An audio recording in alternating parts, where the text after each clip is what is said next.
It's Monday night here in Relove Guitars. It's a bit chilly in here. I'm Sam, your host for the evening, and here we have Brian's Fender F35. I believe so. F35. It's about a 1972 vintage, and what a lovely old thing it is too. Whoops. Amazing tone, it's even still. I just, by the way, got up here and realized I didn't have any more 1047s, which is what we were going to string it with next, but I've got some on order which will come tomorrow. So I'll do the setup with the ones that are currently on, and then we'll adjust afterwards. So this should be a fairly straightforward job, because what I'm going to end up doing in this is, I don't know if you can see, we've got a very high action, realistically speaking, okay, but on the plus side we have a fair amount of height on the saddle. Now, as you can see down here, the height shows that we've got a fair amount of brake angle all the way down at the moment, but if we reduce any of that saddle, that's going to reduce quite substantially too. So what I'm prepared to do to get the adjustments we need, we look at this and we say, okay, what are the measurements currently on this? And the measurements currently are, I measure at the last fret. That's my personal thing. It doesn't matter. You have to work out what works for you. For me, 4.5 millimeters at the last fret here is an indication of how high it is for me, and 5.25 at the last fret was really high as well. And as you can see, it makes it very, very difficult to play. Now, some people, the first question that some people have in acoustic guitars is, why is it like that? Did it come out of the shop like that? How has it become like that? And a lot of people, or some people with vested interest, often makers of guitars, insist that that change in the action is all down to humidity and nothing else, or pretty much nothing else. So what they say is, this guitar has absorbed, in this case, absorbed loads of moisture, and it's continually absorbed moisture over its time, and as a result the wood on the top can't go anywhere, but it's expanding, so it has to go upwards, so it bellies. Now what's true is it certainly does raise a kind of curve over here behind the bridge. That's factual, and a lot of older guitars you'll find have a bridge that's starting to lift as well, particularly if they weren't glued on very well. But as this one shows you, it doesn't even have to be a very thick bridge. This may have been cut down at some time in the past. It looks quite thin in terms of thin this way. But it's clearly sticking nicely. There's nothing lifting, and the bend of the bellying of the body doesn't appear to be doing anything to the bridge, which is good, other than slightly lifting it. Now, like I say, some people say that's to do with humidity. I don't subscribe to that theory. I think I take an Occam's razor approach, which is the simplest the simplest explanation is more than likely always the likely one. And so what's the simplest explanation? Well, we have a set of strings that have been tuned up permanently for 50 odd years,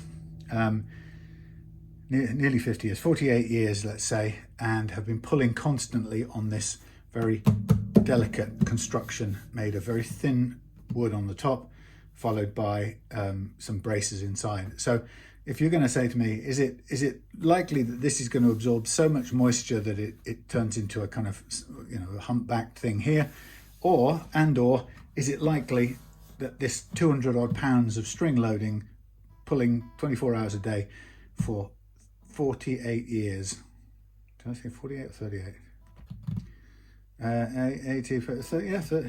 48 years is responsible? I would go for the string pull. Now, as I say, you could go to any forum on YouTube and you can argue about that forever. And one of the ways that you can often see, I'm not sure really how it is on this one, it's actually not too bad here, but one of the ways you can see it is that the top deflects, and there is a deflection here.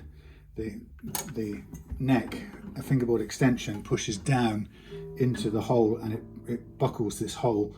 So when you look sideways on the hole, you can see a kind of crinkle in it, or a buckle. It isn't too bad. It may be that, you know, maybe there's a combination of humidity over the years. As you can see here, there's a lot of space either side. But the issue about that is people say, well, you should take this guitar and you should put it in a humidified cabinet at such and such a place. Yeah, it's quite a lot of curvature, you can see that.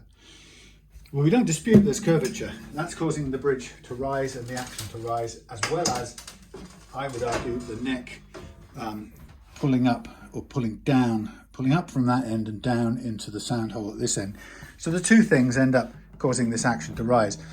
If you believe it's down to humidity and you go and take this to a luthier shop or whatever, a guitar store, and you get them to keep it in a cabinet for a couple of weeks at a perfectly controlled humidity level, you may well flatten this out, because one of the things that dehumidification will do, it certainly will dry the material. And even if it's bent upwards by force of strings, drying it will pull at this and stretch it like a drum, and it will eventually cause it to reduce. So I have a feeling that when people look into the principle of the thing, they go, it is, since it's gone down under dehumidification, it must have been a problem of humidity. Well, you can get any guitar to go from beautifully flat to dangerously sunken and cracked by dehumidifying it. Does that prove that it was over humidified? No, it just proves that dehumidifying tightens the top, shrinks it, and causes it to kind of like look like a meniscus on liquid. Right, so I don't think one equals the other, and I think there's a jump of logic here where people say because dehumidification reduces the curvature and causes it to sink, ergo, if it has curvature, it is the fault of over humidity. That is a mistake of correlation, assuming that correlation equals causation. I would look to the simplest solution and say this thing has been pulling under load in this direction, pulling this bridge, trying to basically pull it up and off towards the headstock for 50 years, nearly 50 years. Probably more likely your culprit. But if you're interested in acoustic guitars, first of all, my advice to you is go and research this and just listen to the arguments on either side. And you know, like all good subjects that you don't know the answer to, go in to the discussions and try and assess the, not necessarily try and figure out which one's right, but go in there and try and get a sense of what you think the argument on either side is like. How are the proponents of each side of the argument side? That's a bit polarized, but yeah, each side of the argument. See how they argue. See whether I'm right. Whether there's a sort of logical fallacy or causation equals correlation equals causality mistake going on here. It's an interesting mind game to apply when you see people arguing for this. So, but like many people, you'll have a guitar that is in this condition, and it's a traditionally made neck which is glued on, possibly who knows what kind of glue. Now again, if you go into a forum, there'll be a ton of people who tell you exactly the kind of glue that they use to construct these guitars from, and that they use to seal the necks on. They'll also tell you, oh my God, look at this, these cheapest, nastiest of tuners. But look, they were made in Japan in the golden age of Japanese guitar making. So even with those inexpensive basic tuners, they're still darn good. Yeah, so go and find out that there's a million views on what this is glued with. Some people will say they're glued with resin, and some people will say it's hide glue, hot hide glue that was used and can be removed with heating and so on. That's fine. If you love this guitar enough and you want to pay for a proper neck reset, what you do is you get somebody to basically remove a fret here. You introduce steam into the joint there. You basically warm all this up, warm all the joint face up, melt the glue, get a kind of spatula-y type knife under there, and prise the whole thing off and remove it. And it may have a dovetail joint, it may have just a flat face joint. And basically you have to work at for quite some time to get the whole neck off. Then you have to rework the two faces here and here so that you can reintroduce the neck at a different angle from before, because that's what you're trying to do. You want to bring the neck, the fingerboard higher and point it higher up onto the bridge than it currently is. When you have a neck reset done, I think what my research shows it could be anywhere from £350 to £500-600, depending on the complexity, and I find it far too scary a job for me to do. With a guitar like this, sentimental reasons, it might well be worth doing a neck reset, but in the meantime, we're going to approach it in the way that guitars of this type construction sort of intend for you to make adjustments. They don't intend for you to tear this off every 6 months. And interestingly, I see guitars that are less than a year old in similar sorts of conditions to this, partly sometimes because the saddle is way too high, but also sometimes because the neck angle has just either gone out of whack from sitting in storage at the retailers, or it's just badly put together, and it's, in an ideal world, it would need a reset from the outset, which is completely ridiculous. You're not going to spend that kind of money to destructively realign your guitar neck. When you do that, if you are prepared to spend all the money, when you reset your neck, you're not curing the structural deformation that the string loading, or depending on what you believe, the humidity is put on your guitar.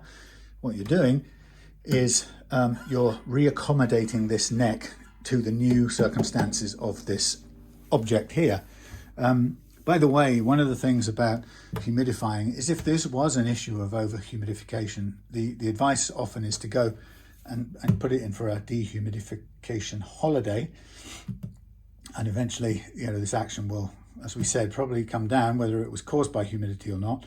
But the problem is you're going to keep this somewhere where you kept it before, and there's no point dehumidifying it. If you think it is a problem of humidity, there's no point dehumidifying unless you're going to keep it for ever after in a humidity controlled space, unlike where you kept it before, that allowed it to get into this situation if you believe it's humidity.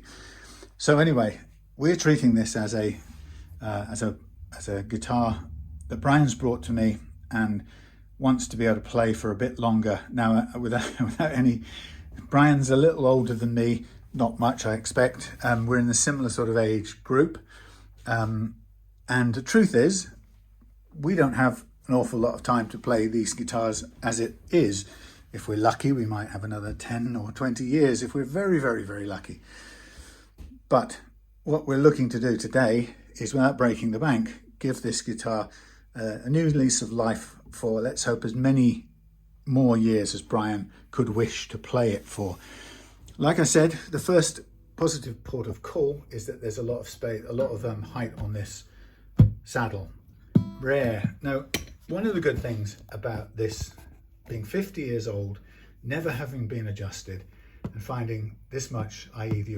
probably the original height of the saddle as bought, is it tells you that it's only changed this much in 50 years, which is actually quite incredible. So my confidence in doing this is, if we make the adjustment here, which is where this is basically all you have to adjust your glued on guitar neck if you don't want to spend a lot of money having it reset. But most guitars that are built like this, the player has to make action adjustments here. Inevitably, they're going to rise over time, as this guitar has, albeit very slowly over 50 years. But when it comes to it, that's what you've got to work with. There are some brands that have shim pairs and used in conjunction with bolt-on necks, which are made for the owner/player to be able to dismantle, change the shim pair, realign the neck relationship to the body, the angle, very accurately and controlled fashion, and put it back together again and have a new playing action here. And essentially it means the fingerboard has been moved, or the angle's been changed to point the fingerboard higher up the bridge. That's a great system, but there are relatively few guitars that have it. A ton of guitars have a ton of other types of neck arrangements. There are quite a lot that have bolt-on necks that are also glued. The bolt just maybe it makes it a little bit easier for a luthier doing a neck reset, but it doesn't do what the Taylor system does. I know that Martin had brought one out, which was a bit of a disaster when I I recommended a customer buy it, which he did, and then promptly found that nobody in Martin at the time had access anywhere, could supply or locate the very high-tech acute shims which are essential for that whole system to work. Neither the repair centres or customers could get hold of them at that time. So if hopefully they fixed that, and I'd like to see one of those come through one day, but if they haven't fixed it, then it was a complete waste of retooling in the factory for no real advantage. So majority of guitars are made like this. So what we're going to do is we're going to make the action adjustment by this here, by reducing the saddle. And as you can see, the strings have a certain break angle. Most guitar manufacturers will tell you that the guitar performs best when its break angle, let's show it here, break angle, there's the saddle, there's the sort of string peg thing. They'll say our guitars work best when there's a steep break angle for the strings. And the reason for that is it actually pushes down. In fact, it's an interesting force because it goes in that direction. It's pulling the saddle forward, pushing saddle forward, or pulling it forward as well as downwards. But it's quite a strong force, and the higher the saddle is, the more it's likely to lean, because the sideways force overcomes the strength of the piece or the depth of the slot that it's stood in. But also it increases the downforce on the top of the guitar, which is what helps produce, or which is what produces the tone in the guitar. So it follows that any guitar that you start to reduce the height of the saddle on will have some effect ultimately on the dynamic of the sound. And it's a sort of subjective discussion, this. People will say, if you ask Taylor guitars, because they've made their guitar with a system that means you should never have to adjust the saddle, you do all your adjustments via the shim pairs and the bolt-on neck convenience, they will therefore tell you that this height on their guitar is the perfect height and you should never reduce it under any circumstances, i.e. anything away from its full height will compromise the sound transmission to the top. That's what someone like Taylor will tell you. And it's sort of, yeah, it's logical to say, well, if that's if that's a certain height and the higher it goes, the more downforce it presses on the top as well as pushing forward. But yeah, it's pretty good to imagine that will partially translate into some extra volume or projection. But we've got a challenge here to make this playable, and so we have to take it down. And having done it on tons of guitars, I would be hard pushed to notice a showstopper of a change in sound. But there must be some, logically. I can't really hear it myself, but you have to accept there will be some. And usually somebody who knows the guitar a lot better than me will be able to say, actually, yeah, it does sound a bit quieter than I'm used to. And especially someone like Brian, who's had it 50 years, he'll be able to tell straight away. But if we don't do it, we won't reclaim any playability. So that's the compromise of the acoustic guitar. And the question is, how low can this angle be before we run out of projection? And the answer is quite low. Now the question is, that means we've got a certain amount of range or scope in this saddle for reduction. And I've done some calculations up here, which I always do. There's my height of saddle above the bridge material, 3.9 on the treble end next to the high E string. Down next to the low E is 4.4. I've calculated that if we leave a millimetre above on both sides, it'll be enough for the low E and the wound strings to play, but may feel and look a little marginal for the wound strings up here. So the plan is, and this is cleared with Brian, is we're going to notch these peg holes here forwards a little bit to allow these strings to come up as a steeper angle, which will give us back some break angle on the saddle. Is that destructive? Yes, it's very slightly destructive. Is my customer happy with doing that? Yes, I've clarified with him what it means. And if the option is we have to sacrifice a millimetre or so of our reduction there, he's happy to go with the slight notch. And if you hated it, someone like me could fill that notch in and make it invisible in no time at all. So it's not the most serious destructive adjustment. There is one other thing you could do on a guitar like this, but at 50 years old and having changed, I'm kind of thinking it's probably changed as much as it will at this point. And if it's still changing, it's changing so slowly that I don't think Brian will notice in the years it's got left in it. I didn't say you, Brian. I don't think we need to worry about it changing more over time, such that it's going to need to be adjusted. And if it did, then, and if Brian still wanted to play it, then we would be at the neck reset stage, and that would be, maybe it's a sentimental thing that he wants to pass this on to relatives or children or friends, in which case you might consider having the neck reset anyway. So there we are. It's a long ramble at the beginning, but I just wanted to, I thought I often do acoustic guitars at home these days because I can do them at home. I've got the sort of bits and pieces at home, and I don't know, I don't know, why do I do them at home a lot? I don't know, it's just comfortable there. I've got plenty of other things to be sawing and chopping and drilling up here at the workshop. Anyway, so what am I going to do first? Well, the thing I didn't mention we're going to do is I'm going to change the nut. And this hasn't moved in 50 years either, but I'm going to put in a matching Tusq nut, which we have one of the almost identical dimensions. This is a 1728 Tusq nut, and this should be a almost perfect drop in. That's a very big difference from yesterday's attempt to do a Affinity, not yesterday, day before yesterday's Affinity Squire for Alistair, which meant I had to spend about an hour making a custom Tusq nut because the Squire had unusually narrow E to E spacing, 33.5, so I had to make one from scratch. And anyway, so this will be a straightforward Tusq drop in. Why? Because if we're making an improvement on the action down here, we're also going to make one here. This is probably going to lose the clearance over the first fret, because that was the only thing that was in good setup order on this, was the first fret action. So as soon as we lower this, we're going to lose some of that, which is going to ground out. So it kind of makes sense to go with a new nut down here anyway. So while we're at it, well, let me just check something.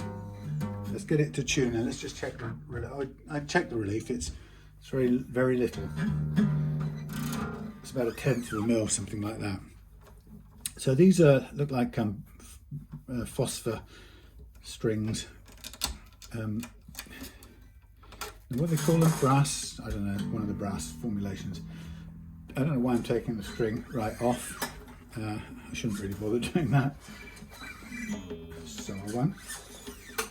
Now, as I'm undoing these, I can also get a bit of a feel. You can hear that ping there. That was the string pinging in this nut after all these years, so it's still not flowing.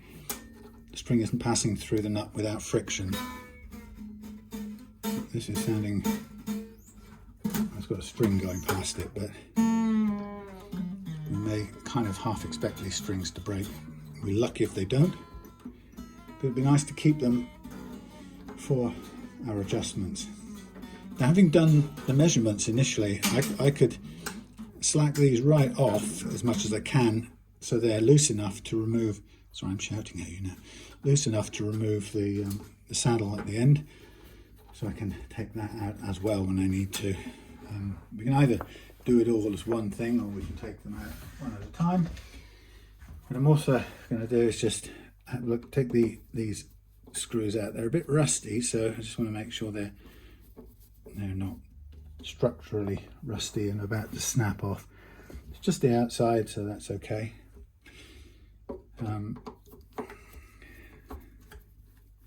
Yeah, the idea that guitars are comfortable, or if guitars are like anything, they like a 45 to 55 type of range of humidity, 45 to 55%.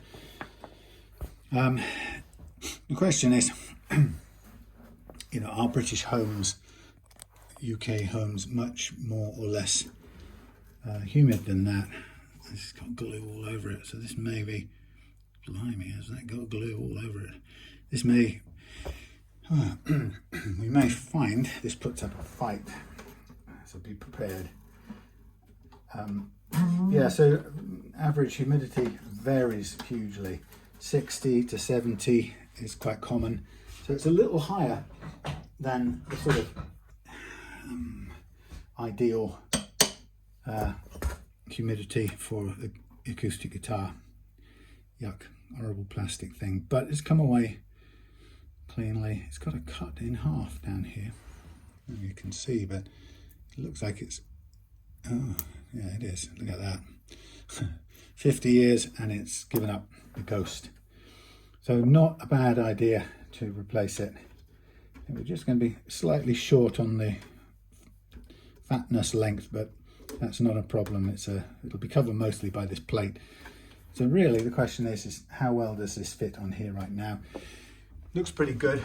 When I say drop in, I probably mean a little bit of sanding and work just to get it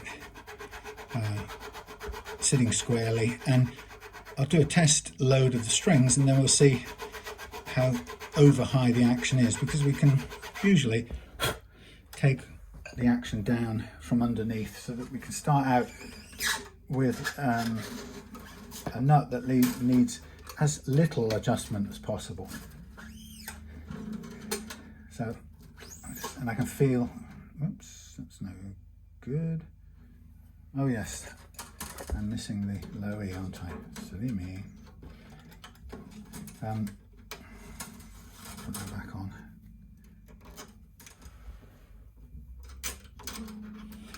Yeah, so I bought a load of 1048 strings, but I've used all of them up, or I think I may have a set at home, but just in case, because I wasn't sure, I thought I'll use my time now to order one in, and my Prime membership means that it will come by tomorrow.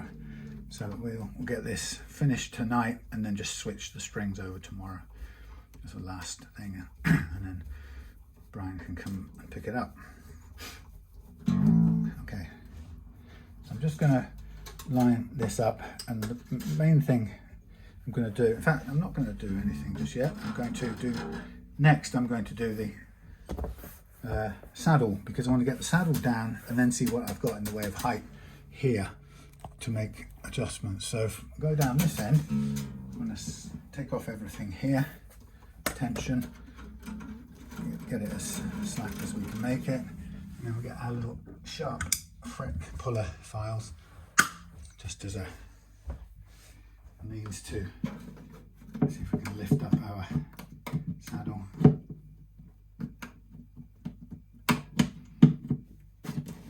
It's quite difficult to get anything out. So this is a plastic saddle, quite simple, no fancy intonation. It's not likely to break immediately. So I've already kind of marked up on my board how much I want to take off. So what I can do with this is, if I find my thingy, I'm going to take off 2.9 and what did I say? There's 2. Yeah, 2.9 and 3.4. 2.9 and 3.4. Yeah, 2.9 on this treble side. So all I'm going to do is I'm going to mark up 2.9, or I'm going to make a little mark close to 2.9. So I'll go 10 below it. So 2 or 1/10 of a mil below it. 2.8 on the treble side. That's a lot of material, relatively speaking, to move, because we are taking quite a substantial amount off. But I can do it in 2 halves, see where we go. So this one was 3.4, so I'll go 3.3, like so, and then I'll mark that one up.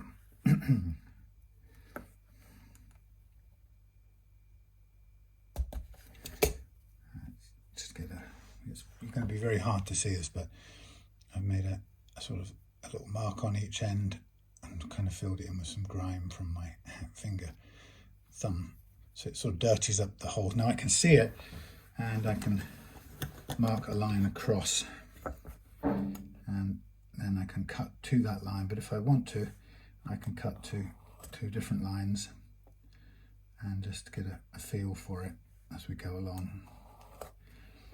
So imagine myself taking this down in 2 chunks. And to do that, I can just noisily get it onto the sander here.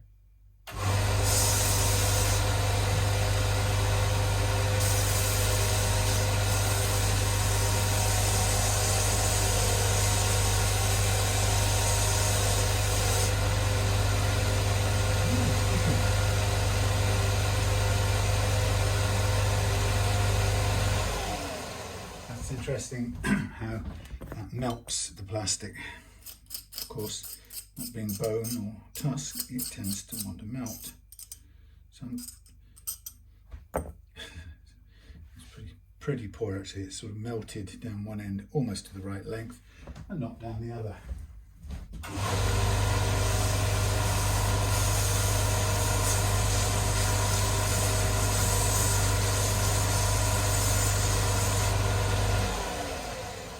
What I'll do is I will switch across to my sanding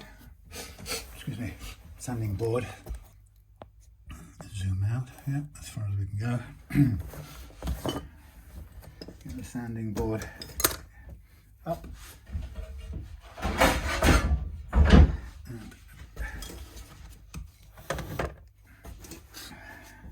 And do it by hand. So most of the height adjustments and nut adjustments I like to do by hand anyway.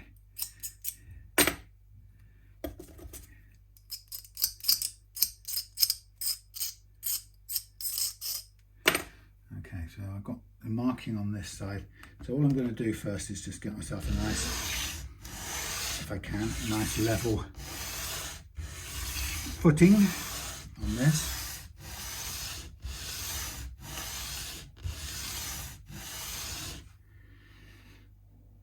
We'll get there eventually.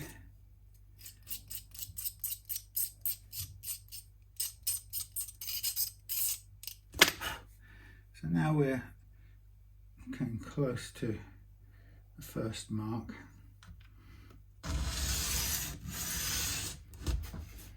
The halfway point, you could call it.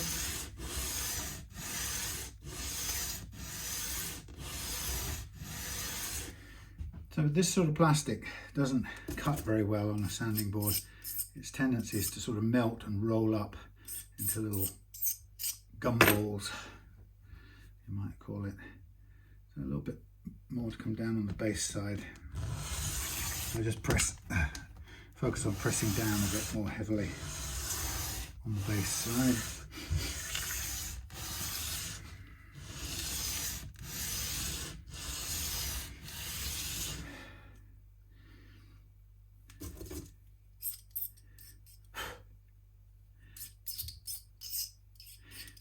I had fun chatting to Brian the other day when he came round. I'll just say, only go as far as saying that Brian and I shared a few points of view and differed on some very big issues too. And I thought that was really invigorating for once, because one of the things I miss is civil disagreement. I don't mean civil disobedience, but civil disagreement between people who hold differing views. And you know, I don't know, I'm just remembering which is going to be. I suspect this one is the treble side. Very difficult to see. I think it is. I'm going to call it that from now on, because it's hard to believe and see. Yeah, just one of the biggest problems of modern times, I think, is that we, you know, this thing I keep saying, not being able to civilly discuss our differences and, you know, learn about different points of view from people who we agree and disagree with. It seems to always default to just outright anger and nastiness, and I just I thought our conversation was good from the point of view of finding out,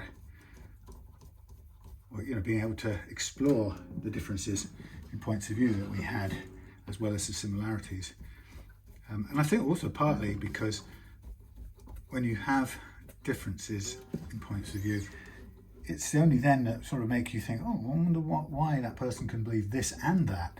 Or, yeah, because normally I expect them to believe that and the other.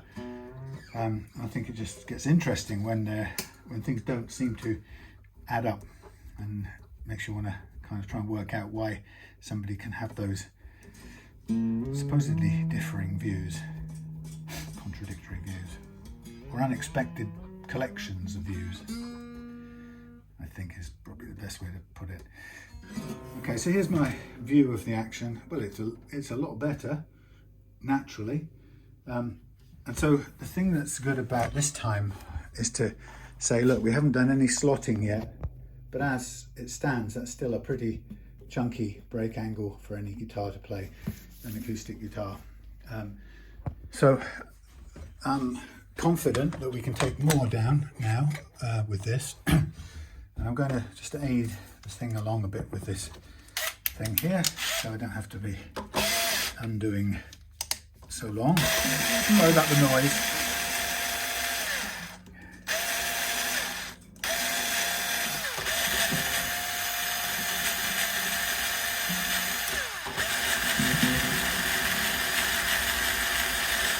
So any of you Welsh people out there want to support some of your countrymen, last night I was watching my favourite, one of my favourite channels on YouTube, The Sailing Brothers, the story of Adam and Luke from Cardiff. Two brothers who bought a boat, 36-footer or something, and set off and went around, have gone around the world in it, halfway around the world. They were in Australia, but they've since, now have bought sold the first boat, and it's a very painful decision to make, but they've sold the boat that's carried them there safely, and the boat they really learned to sail in, and they've bought themselves a catamaran in Tahiti, which is where they've already come from. How am I going to do this without, I'm going to put this on here where I can see it, because otherwise I'll rub it off. Yeah, so they came to the decision to sell their boat, and then sold it, and then headed off to Wales for Christmas just after, and then are now, it's all in arrears because they've already done what I'm talking about, but they've gone back to Tahiti to pick up this new catamaran and set off again back in the direction of Australia, but I guess to carry on from there onwards around the world. I guess it will be through the Philippines, up through the Philippines and into the Indian Ocean. Who knows, that could be up into the China Sea and Yellow Sea, is that what it's called? Anyway. So, great channel, go and watch The Sailing Brothers. Not just if you're Welsh, but if you like sailing, as I do.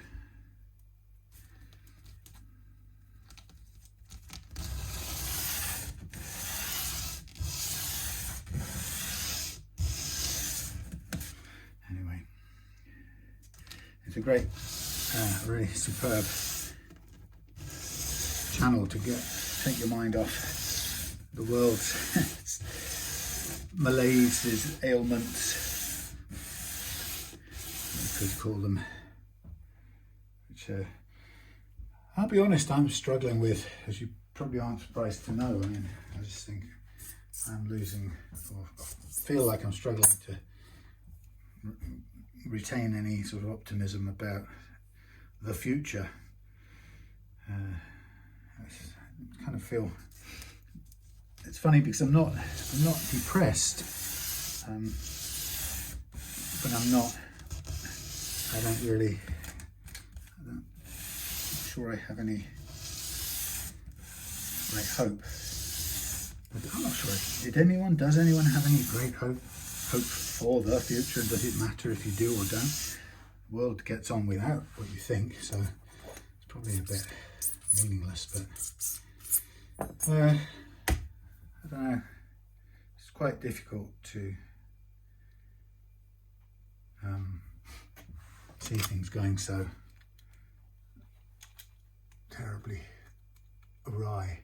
And of course there are some people for whom this everything that's going on now is just top quality, not top notch. Yeah, people are absolutely thrilled that it's going the way it is. Which again, I can't. How do you? Well, it seems to be very difficult to discuss with people whose viewpoints differ so profoundly from your own. That's nice and flat. Still, you know, we try to remain positive. I think the thing I've learned is that this is really a time of all times to exercise, practice being in the present moment and not thinking about the future and not thinking about what power brokers who, unlike me, have made it their lives to seek out and exercise power, money, power, influence and so on. And the truth is that I never have, and so I can't really grumble about it, because I suppose as much as anybody else I've left it in the hands of those people. I think we're probably all responsible for that in some ways. I don't know, it's very difficult to feel like you're playing any significant part in big world decisions, even through the medium of regular politics. You know, if you feel a little bit very politically unhomed, missing your home, then no matter what gets decided by whom, you don't feel like you played a significant part in making the world the way it is, other than by default. Okay, so now we've got the saddle is right down low. I'm just going to tighten up the strings a bit.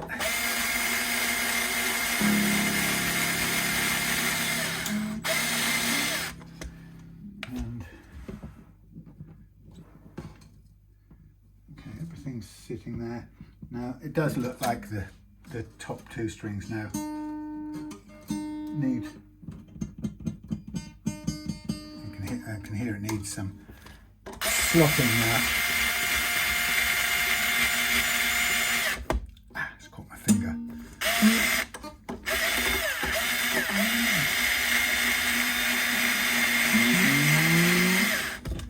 There goes the nut. It's gone for a walk.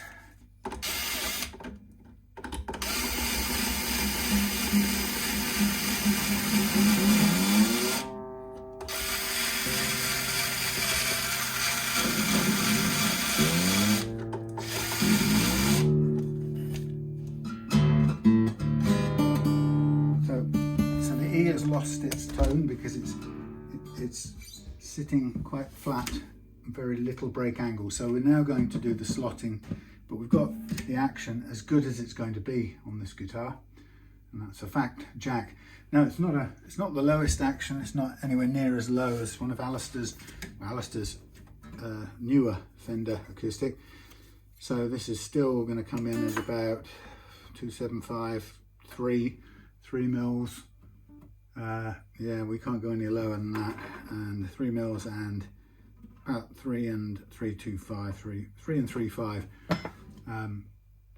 So it's not as far down as I'd liked. We might still, depending on how we go with the slotting, there may still be a tiny bit of scope, but I think we're pretty much where we're at the limit. We do have to now do the notching, slotting.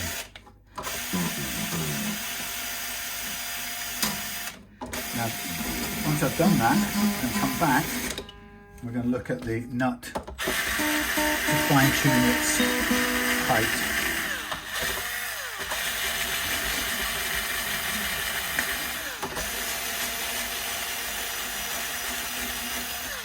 Okay, so let's put on this thing for a minute, just to hold the strings in place. We might as well keep them where we can find them. Then we'll pull up these two.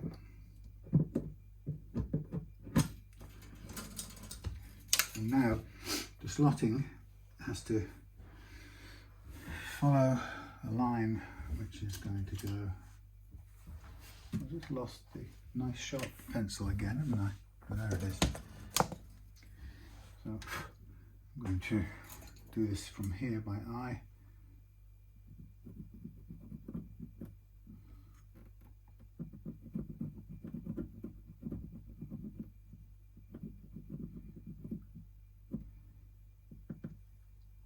I think I can't hear it now. I think the G has probably got enough angle. So what I'm going to do is I'm going to turn this round here, and I'm going to get me up. Get your zoom in, so you can get your zoom in, and try and keep this thing in one place. Right, zoom you in. I'm going to get me a Dremel-y thing, an old Dremel. It used to be kept at home in the shed, but it's got one of those curly, flexible attachments on it, so I can hold it like a drill, dentist drill, a bit more like.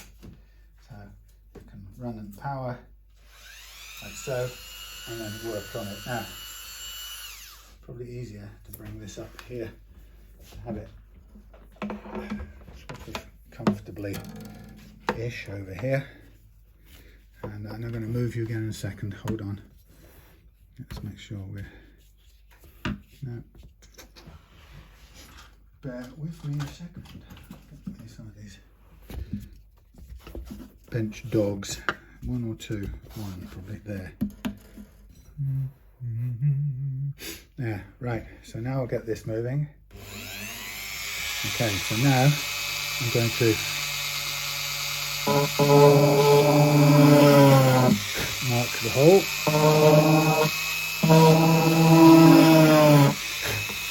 and I'm going to basically cut down, but I'm going to cut backwards as well. So I'm going to do a series of downward holes,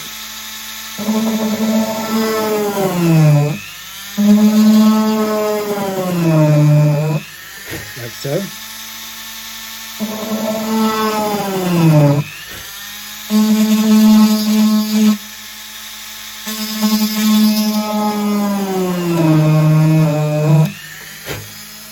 And then a bit of sideways.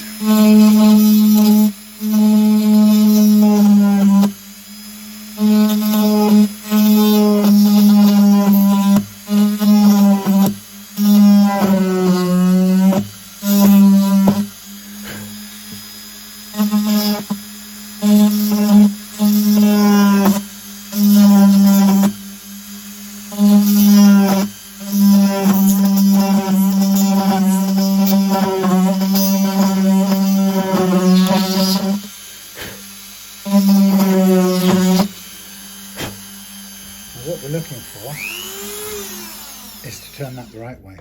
What we're looking for is when we replace the string in here, we want, can you still see? Yes. We want the string to come out much closer.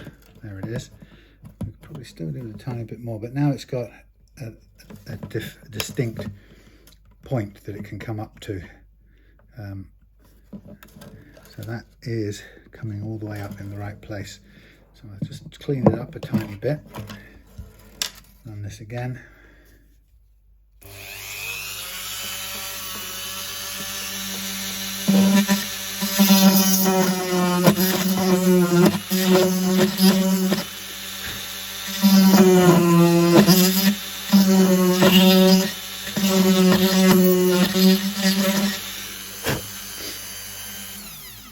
turned it off the right way. Amazing. Okay, so that's our dentistry work.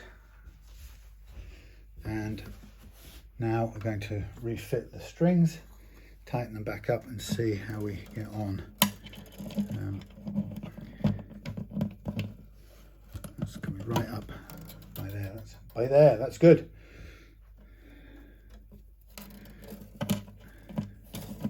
And likewise there. These, those.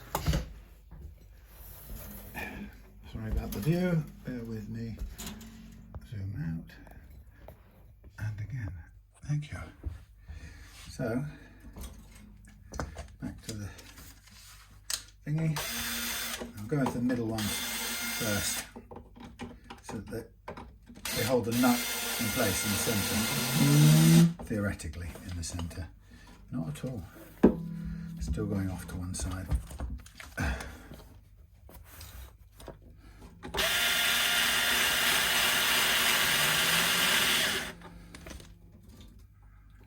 Get on here.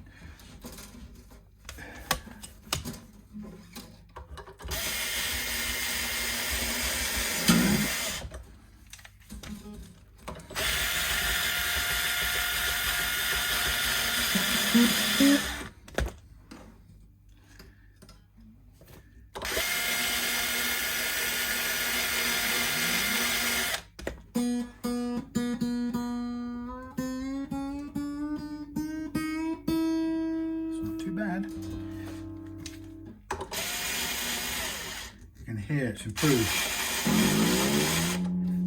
so the notching has saved its day, saved the bacon, which is good.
Okay, so we now have a lower action,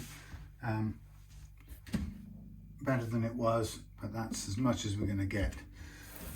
Now we can improve the action at this end, so I'm going to get my gauge out, just see, yeah, there's a little bit of adjustment room we can do here. Now before I get on to doing that, it makes sense now to fit this nut in place. No, what are we going to do? Let's try and do it like that.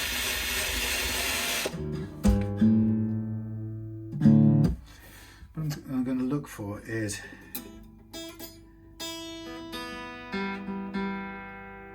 guess how much this is over now. I don't, this is not my usual set. It's a, well, we can use it. This is 0.35 mils. What can we go for? Ooh, blimey, it's got such a tiny increments here. Not used to having one as fine as this. 0.6. Let's go this way. 0.8, 6.3 to 8. Oh no, there's more. 6, 6, 5, 7. 7.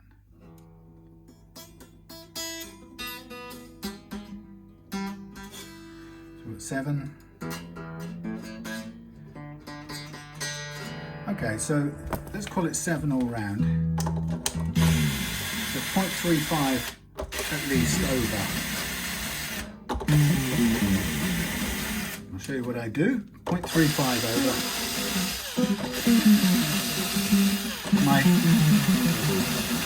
My aim will be to get this nut to the right size exactly. So if we make a little calculation, get rid of my other calculation now, and we make the calculation, and to help me on my way, I draw a nut.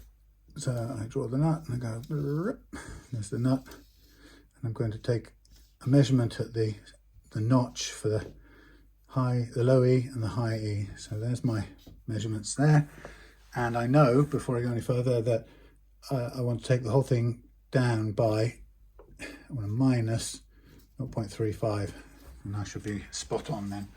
So how do I get to do that really exactly? Well, let's measure the actual nut. I'm going to measure it with the thingy in the high E notch. It can't go very far in, so 7.8 there, 7.8 let's say, and then we do it in the bass E at 7.4, and if we minus 0.35 from there, we get 7.45. No, we don't. We get 7. Yes, 45. Yeah, 7.45. Am I mad? Am I right? I'm right. 3. 2, 3, 5, 4, 5. Yeah, 7.45. That's the target for there. We want to minus 0.35 here, and it's going to be 7.05 is our target for the treble side, bass side, sorry.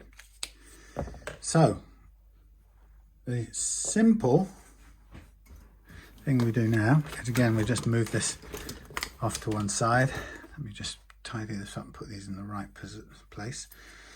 There's our 3.5, which is sort of a standard one. Be there. That can be out of the way. You can be over here again.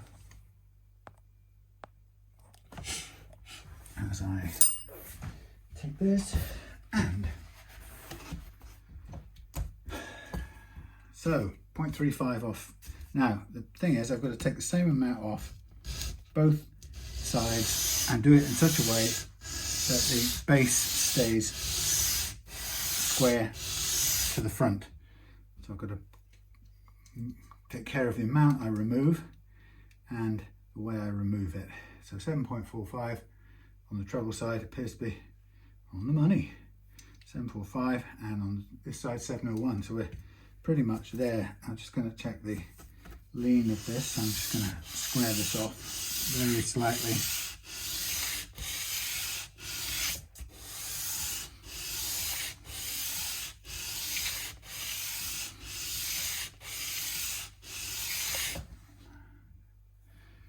Okay, nearly there.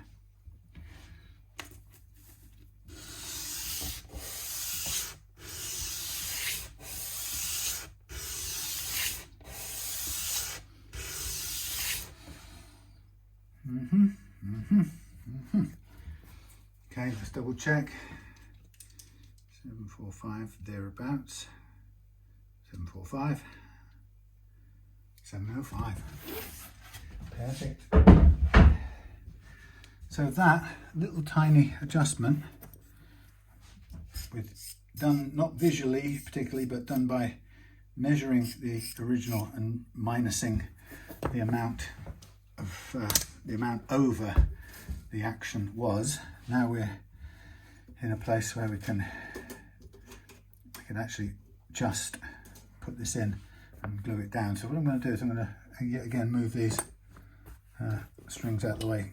I do, in a way, it's ideal to be able to use the strings to hold the nut in place when it glues, but the problem with that is it never gets out of the way enough for you to hold the thing down. So it's always a pain. So the best way is to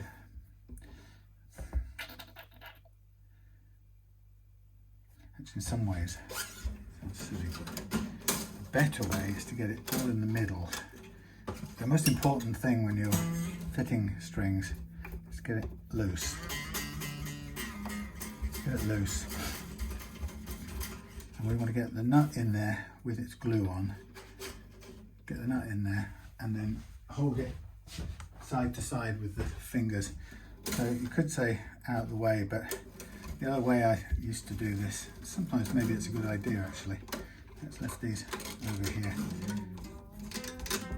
Take them down, get them right out of the way. Hook them under there. It's not a bad way of doing it. Get these out of the way. That was the idea of these little hooks.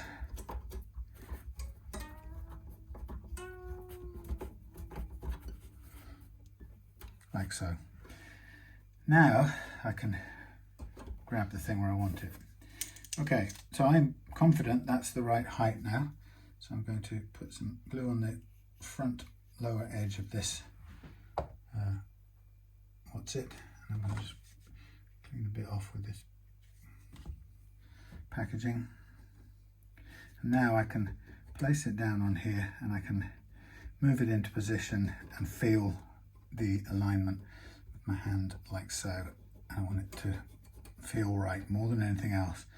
Now technically I could remove the strings and place them where back onto here to hold the, but really it's a bit less than ideal. We've got to get this one over here into the middle and then this one over here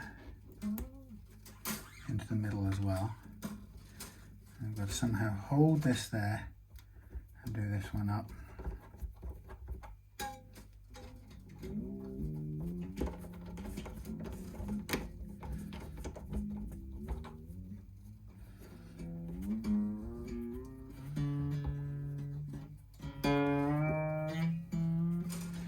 So that's one way of locking it in place while we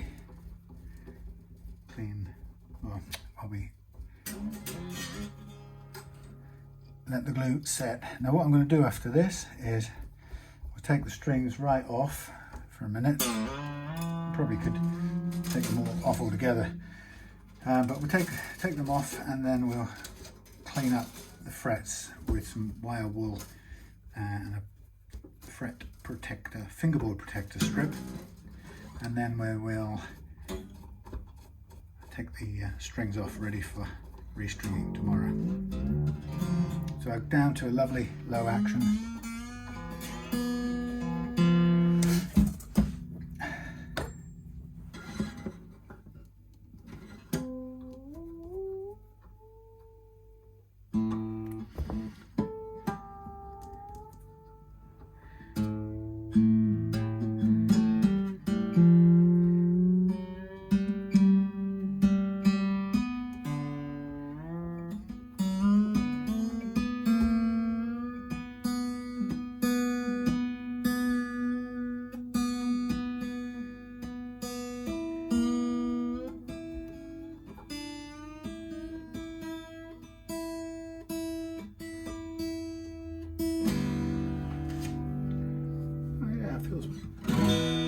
Much lower.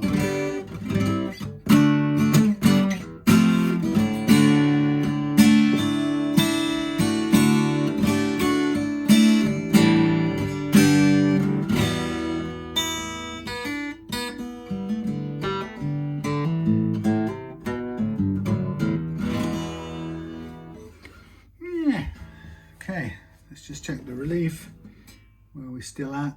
Still pretty flat, and that's going to be even flatter tomorrow when we put a slightly lighter gauge on. So I'm just going to dial a tiny bit more relief into this with a 5mm hex key, I suspect. Well, that's not possible. It's at its loose spot anyway, so that's interesting. It's at the end of its days in terms of slacking off, so we have to live with what we've got. I'm just doing it back up enough to stop it rattling. But yeah, we're gonna live with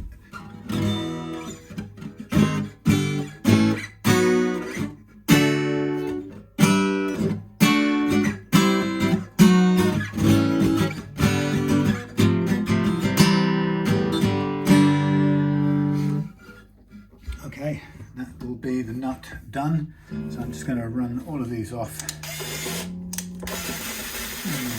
and then basically get into a whole clean up and wait for the springs to come tomorrow.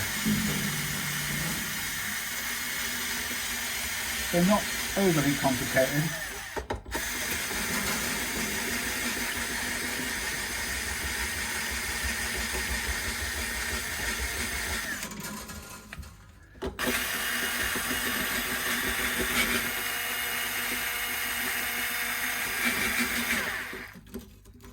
Come along.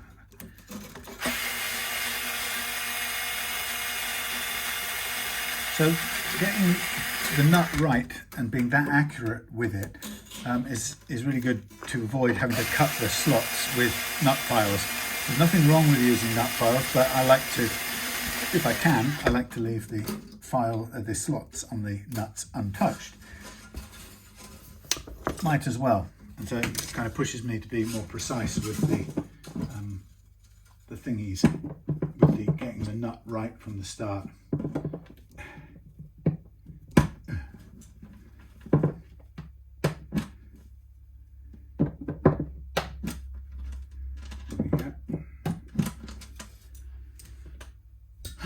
Bin with these, and that's that.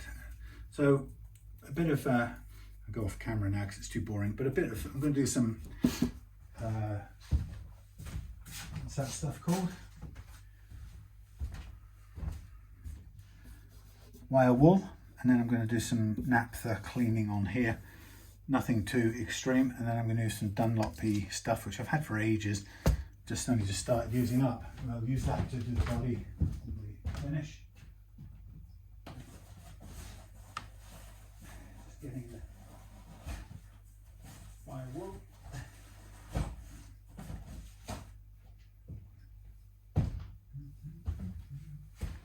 Now I do have here a fret protector strip, which is it's got a bit sort of buckled now, but it's still pretty good for doing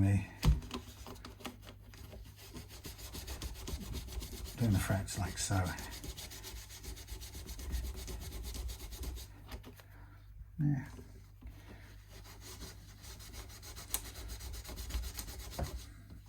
I mean, some people don't even bother using a protector strip at this point. They just go over the frets, and it's a lot easier to do that without using this strip in the way, but you know, to each their own way. I mean, you could do the whole of the fingerboard as well if you wanted to with wire wool. You won't get rid of grease so well, but some people don't want to get rid of the oils in the fingerboard. They like to leave them so it stays nice and dark and moody looking after 50 years of playing in those skiffle clubs. I'm sorry, Brian, I know you didn't play skiffle, I'm only joking. It's my dad's generation, actually. In the early 50s, that would have been, I think, something like that. Early to mid 50s. It was all the rage.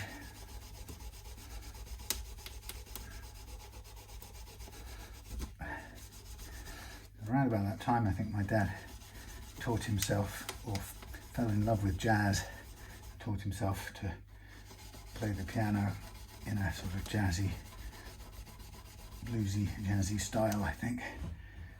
He was very much a play-by-ear person, as I am in his stead, but he, I don't think he read music at all.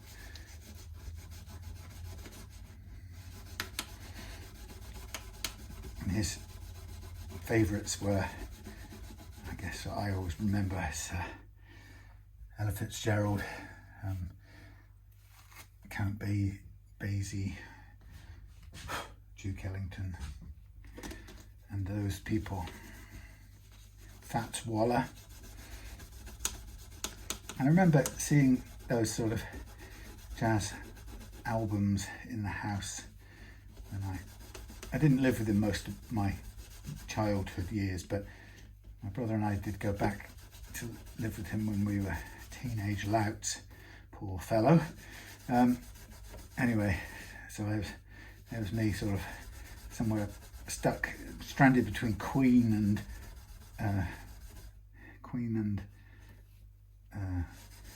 Sergeant Pepper by the Beatles, and there's my dad's records with Count Basie and Ella Fitzgerald and Frank Sinatra, and I never liked them at the time, although I'm pretty certain I remember thinking, you know, like, you knew Ella Fitzgerald had an amazing authoritative voice, soulful voice. You couldn't, even if you were a sort of snotty punk trying to blow everything away and rewrite history, you still knew that she was up there in her field. But I've grown to really appreciate it since. Never been a kind of modern jazz fan, a fiend. I think the sort of the Ella Fitzgerald world of jazz just about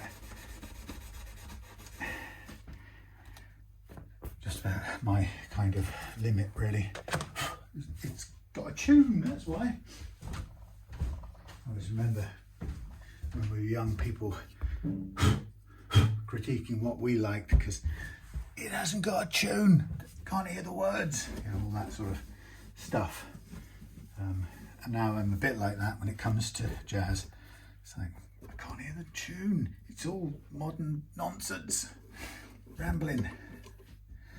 Right, let's get some a bit of a what's it on there. We're nearly done. When I say what's it, I mean naphtha to clean the board. This helps to lift off dirt and grease. It does degrease it to a point that, you know, sometimes it can lighten it and make it look drier than it was. That's okay. We can add some lemon oil to it as well. You won't get 50 years of grime off in just a rub down like this with some naphtha, but you can get rid of some of the goo.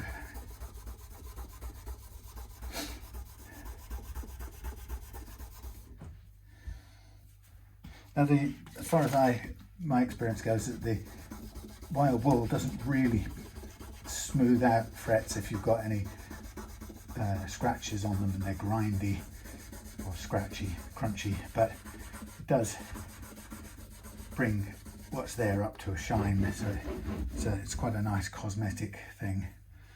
I'm going to, while I'm at it, I'm just going to wipe down this headstock with this, which hopefully will lift a fair bit. So once this is done, my rest of the week's priorities are, I'm going to finish JT's refurb on his made in Korea custom relict old Strat, which he absolutely loves. It's his favourite guitar of all that I ever did for him, and I levelled it again last night after a long time. It's been sitting in storage, and I've replaced or upgraded the boost unit on it, so it's now easier to control, and it's got a new battery, so I can enjoy playing with that. And I've levelled out some pesky frets that were choking out on very big bends, but other than that, it's ready to go back. Nearly ready, so that's good. I've got a little mini Squire Strat to do up for Stu for playing in his car, and so that his son can play it at home as well. father like son. Just a little bit of upgrade with some better pickups, I think, and a couple of other little bits and pieces. Maybe, I mean, a Tusq nut, I think, really. There's no reason to skimp on that just because it's a smaller guitar. Then I've got a handback Alistair's 3 guitars that I set up to the weekend and over the weekend. Then I've got a headless conversion to do for Ian, starting with an H6 sort of heavy rockish super strap thing, weird looking thing, but I'm going to chop the head off that, which is going to be great, and put some decent tuners, headless tuners on, like I used on my recent Trekkie. I'm going to put a strap button on here in a minute as well. Forgot that bit. Yeah, that's going to be fun during the week. And then along the week, I've also got to do a bit more spraying on Nick's mini Strat Custom that's hanging up here, curing. The colour turned out a bit too yellow, and it's really odd how yellow it's turned out, because it really wasn't that yellow in the spray room at one point. It ends up looking very yellow in this light. So I'm going to put some Olympic white over, scuff it up a little bit, put some Olympic white on and go back. Now we've got this here, which I'll leave it there. That's fine. So what I'm going to do, I'm going to put the pegs back in for now and put some tape over them to hold them in place. And then we're going to do the strap button. I've got a white plastic strap button to go along with the rest of the white trim on here. I'm kind of curious whether this thing here is it's back to front when I put it in. I can always check it afterwards. I took the same amount off either side, so it's not really the end of the world. No, I think it's the right way around. They all seem to, yeah, that's fine. I think it's that way around. Right, some tape on there.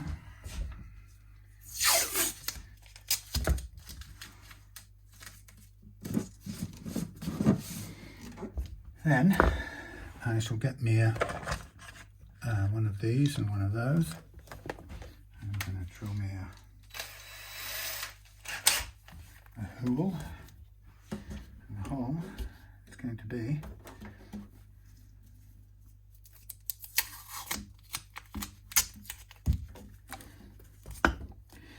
there's a seam there. I couldn't see it. I can see it. So I'm going to put it there. Away from the joint, slightly away. Comme ça. And then the strap goes on there, like so. And I'm going to poke a little hole to give me a poke chase. And it goes in sort of at a good angle, like that. And there we go.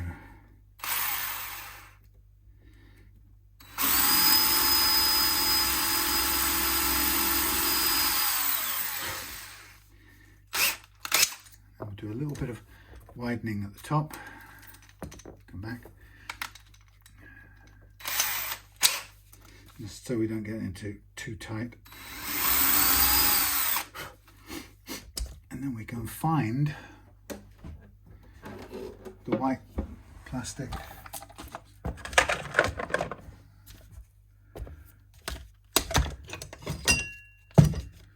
Where did you go? Eh? How strange.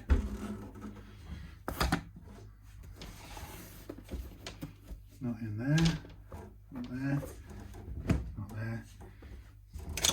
I put it down here and it's gone. Sorry, it's not a very exciting piece of video because I'm moving some things out of the way, looking for that's the dead thing there. I put them here. I knew I put them somewhere. Foolish me. Right, let's get a screwdriver. Sorry about that. Yes. Now I've got two plastic ones here, but I used one of the, as it happens, I used one of the screws somewhere else. So that's fine, we'll get a black felt instead.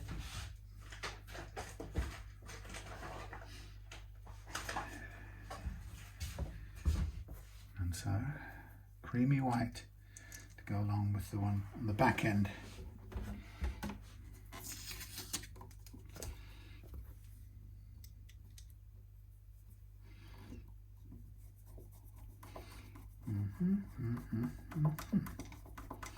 How about that?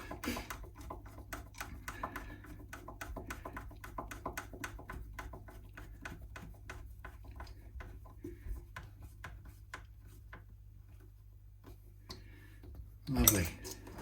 There we have it. Beautiful. So a much better, easier to play guitar. A few more good years out of it that I'm sure that Brian's going to enjoy. Well, it's a bit of a clean up. We'll have the 1047s on it tomorrow, and that'll be it. Thank you for watching. Thank you for bringing it, Brian. Hope you enjoy it, and I will see you guys soon in the week for more exciting things.